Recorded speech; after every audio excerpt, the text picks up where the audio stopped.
Are you tired of BG3 being turn-based?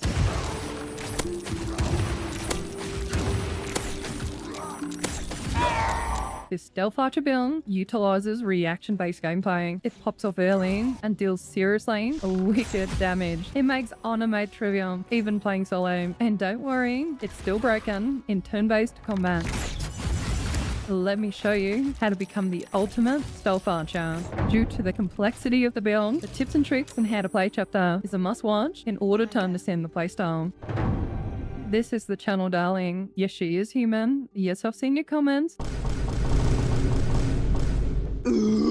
Hey, look, alright? Her name is Mummy Milkers. Dark Urge is really good, but not required. If you're not a dirge, pick Criminal for the stealth bonus. Ranger Danger. Favored enemy doesn't matter. So pick one that you like. For Natural Explorer, I went Urban Tracker because arrows do be expensive. For stats, you go Dexterity to 17. Obit Evelyn, that's an odd number. I know, dear, I'm setting it up for the Haggard. If I'm doing a solo on a mode run, I go 16 con for the HP. If I'm playing with a party, I go 16 Wisdom instead. Strength is dumped down because, yeah, I got a drinking problem, alright? For skills, do I really need to say stealth? Athletics is really useful with our drinking problem. It's also really good for shoving and throwing people. At level 2, we're going to pick Archery as a fighting style. For the +2 to ranged attack rolls, I like picking Enhanced Flame for getting around and kiting enemies. Another spell I like to take is a Long Strider. It gives 3 meters movement speed, which synergizes with our subclass. Speaking of subclass, for level 3, I'm going to go Gloomstalker here, and this is a crazy boost for our build. The main feature is Dread Ambusher. You gain a +3 to initiative, which means control of the turn order. Also on the first round of combat, your movement speed increases by 3 meters, and that's not all. We get another attack that does an extra 1d8 damage. Dread Ambusher Hind is actually a very good use of our bonus action. Here I break the AI by moving out of line of sight and using Dread Ambusher Hind. The bullet skips its turn. You can also recycle combat because the enemies can't find you. Okay, Ranger level 4, we're going to go Sharpshooter. This thing gives us an additional 10 damage at the cost of -5 to our attack rolls, and we will offset the penalty with the risky ring. I do part for the ring very early on. However, here are some other suggestions to help with the accuracy. Shooting from high ground, attacking from hide, oil of accuracy, and toggling it off if your hit rate is below 60%, and if you don't need the extra damage. At level 5, we get an extra attack, giving us a huge power spike. The spells I recommend Passive Outrace. It adds a flat 10 bonus to stealth checks. It also lasts until long rest, combined to greater invisibility. You will be literally undetectable.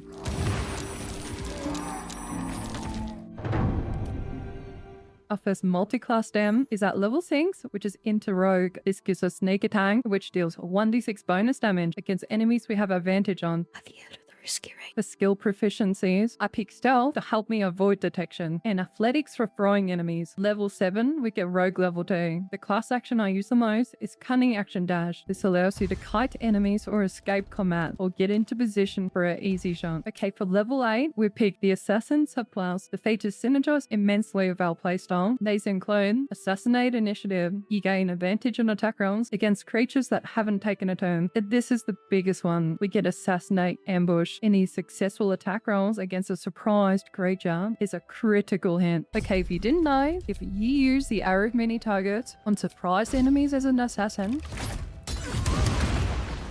every single hit is a crit, baby. Assassin's Alacrity. You regain your action and bonus action at the start of combat. In this example, I fired off 2 arrows before getting into combat, regaining my action economy. At level 9, I continue with Rogue, just for the feat, picking ability improvement, adding 2 to dexterity, making our ability score 20. This increases our hit rate and damage. Level 10, we go Cleric, picking War Domain as a subclass, allowing us to spend a War Priest charge to make an additional attack as a bonus action. The only cantrip I actually use is Gordon's. The spells I like to roleplay him in by getting Create Water, because every time Shadowheart approaches. Evelyn, cut that out. Our next and final multi-class is at level 11. I picked Fighter, choosing Defense for the +1 AC. Finishing our build at level 12 is a second level in Fighter, granting us Action Surge. This gives an extra action this turn and recharges on short rest. I generally use this action to secure kills.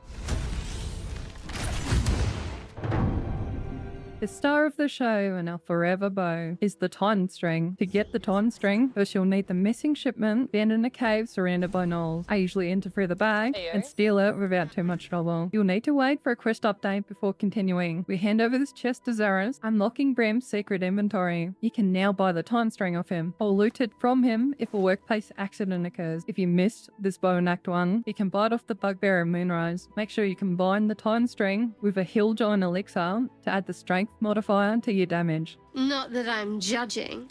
I have this. Here's a little secret. The strength modifier gets added again to the special arrow damage. The Smuggler's ring can be tricky to find. Here it is on the map, and here are the coordinates. It's found on a skeleton hidden in a bush. I marked it with my own blood, so it's easier to see. This ring gives +2 to stealth and sleight of hand, but is a -1 to charisma. Broodmother's revenge is found on Kaga. Using it is quite simple. Pop a potion to heal, and your weapon now does 1d6 extra poison damage. The Deathstalker Mantle is a cloak that gets given to you if you play your Dark Urge. Once per turn, when you kill an enemy, you become invisible for 2 turns. It helps with resetting combat encounters when enemies can't find you, and gives you advantage on attack rolls out of Invis.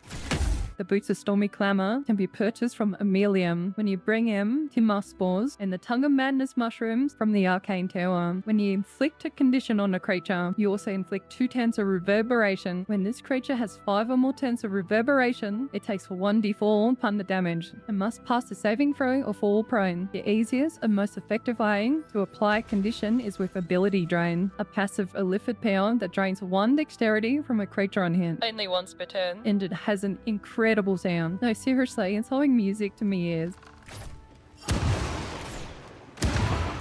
The Club of Hilljohn Strength is found at the top of the Arcane Tower. Destroy this stool to find the bat. I felt so strong.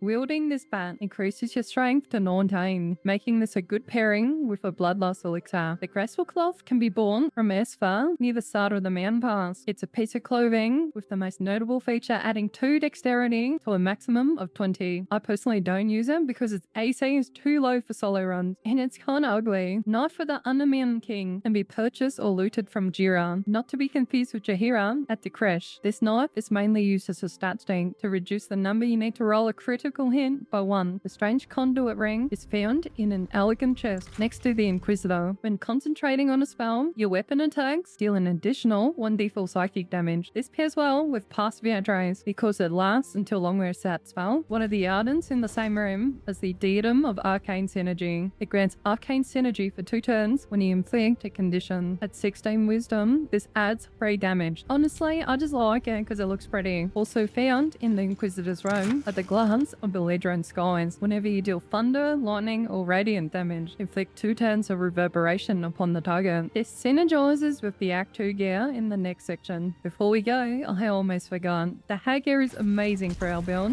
but a risky fight. We just need to reduce her HP below 30 to get the dialogue. Sorry Marina bestie, I don't want to dice roll. The hair increases our dexterity to 18. I personally skip to Act 2, then come back to the first act with the equipment featured in the section. This is made possible using the Moon Lantern skin found in my solo series. Skipping to Act 2 in this way is a matter of personal preference. It's not necessary, but is worth checking out if you played the story many times and want to fast track a playthrough. The events affected are shown on the screen. You can resolve any of these things before skipping if you choose to.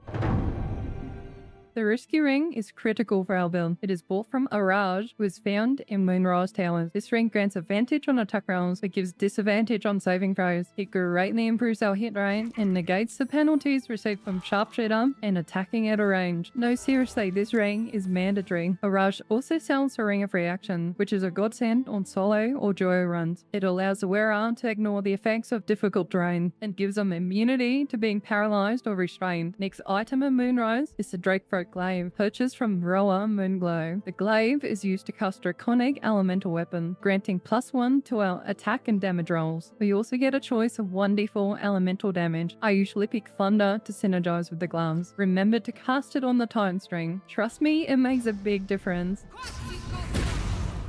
If you're all right by Jahira, You're right to buy the following items from Quartermaster Tally. The Yuan scale mount adds your full dexterity modifier to the armor class, giving you a lot of survivability. It also gives a +1 bonus to initiative. Most importantly, it doesn't impose disadvantage on stealth checks, a perfect armor for solo runs. The Cloak of Protection is quite simple. It adds +1 to ACE and saving throws. The Elixir Cloud Giant Strength can be bought from vendors once you reach level 9. This elixir increases your strength to 27 and will be our drink of choice. With an ability score of 27, we add +8 onto our damage rolls and special arrow damage. Our next item can be found on the top floor of the Devil's Fang. In this chest is the Mask of Soul Perception. You gain a +2 bonus to attack rolls. Our final pieces of equipment are locked behind the Unholy Assassin questline. Trust me, it literally doubles our damage. I'm actually not exaggerating. Our first stop in the lower city was at the Wine Festival. So here's my trick for Korra. I'm going to use an Arrow of Darkness, and as soon as I shoot it, I'm going to go into turn base with Shift and Spacebar. I walk in the clown, swap to melee and stab her.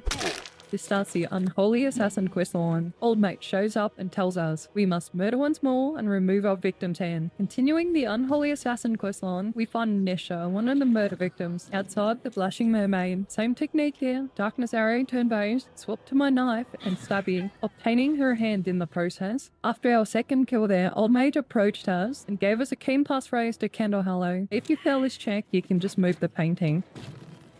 On Dolor's body is the Dolor Amarus. When you land a critical hit, it deals an additional 7 damage. But let me tell you, you don't have to use the knife, you can just use your bow. Trust me, this will skyrocket our damage. The Death Knights accepted our hand as a gesture of goodwill, allowing us to talk to Saravang. Alright, let's go gamers. Shadowheart became an unholy assassin. The reason we completed this questline was for this trader. Our purchases being the Bhaalist Armor, which gives us aura of murder. Enemies within 2 meters become vulnerable to piercing damage unless they are resistant or immune to it. Our Titanstring does piercing damage. When enemies are vulnerable, they take double damage. There's a sweet spot with the aura of murder and using a bow where you're within 2 meters but don't gain disadvantage on attack rolls. Our next purchase was the Craterflesh Gloves. Whenever you score a critical hit, deal an additional 1 to 6 force damage. Our final purchase was a second Dolor Amarus. 7 damage on a crit hit and 7 damage on a crit hit. The majority of our damage will be with critical hits, and since we are an assassin, we can guarantee them if we surprise the enemies. This pretty much is our end game build. Yo, why is that neck so long? What the hell? How do you attack without getting into combat? The signature technique in my playstyle is attacking from max range to avoid detection. The secret to my success here are the hotkeys. Holding down the shift key allows you to see the enemy's vision cone in red. The next hotkey is control. By holding it down, it displays your attack range and is the shortcut for weapon attacking once you left click. If you're out of range, the character will move in to attack. Using control and left click, we can rapidly fire arrows before the enemy gets to react. If the enemy does react, they will investigate where you shot the arrow from, so you need to start moving out of range as soon as you see movement. This is where holding shift is to keep track of enemy sightlines as they run around trying to find you. As long as you keep out of those sightlines, repositioning to max range as the enemies move around, you can continue to attack without triggering combat. As you level up and increase your stealth skill, you can literally attack right next to the enemy, provided you pass some stealth checks. Another technique I like to use is recycling combat. This is entering and exiting combat, repeating turn 1, and reusing our Gloomstalker and Assassin abilities. The first method I use is Gloomstalker Hide. I move out of the enemy sightline, Gloomstalker Hide, and then move away from my last known position. Sometimes the enemies will stand literally right next to you.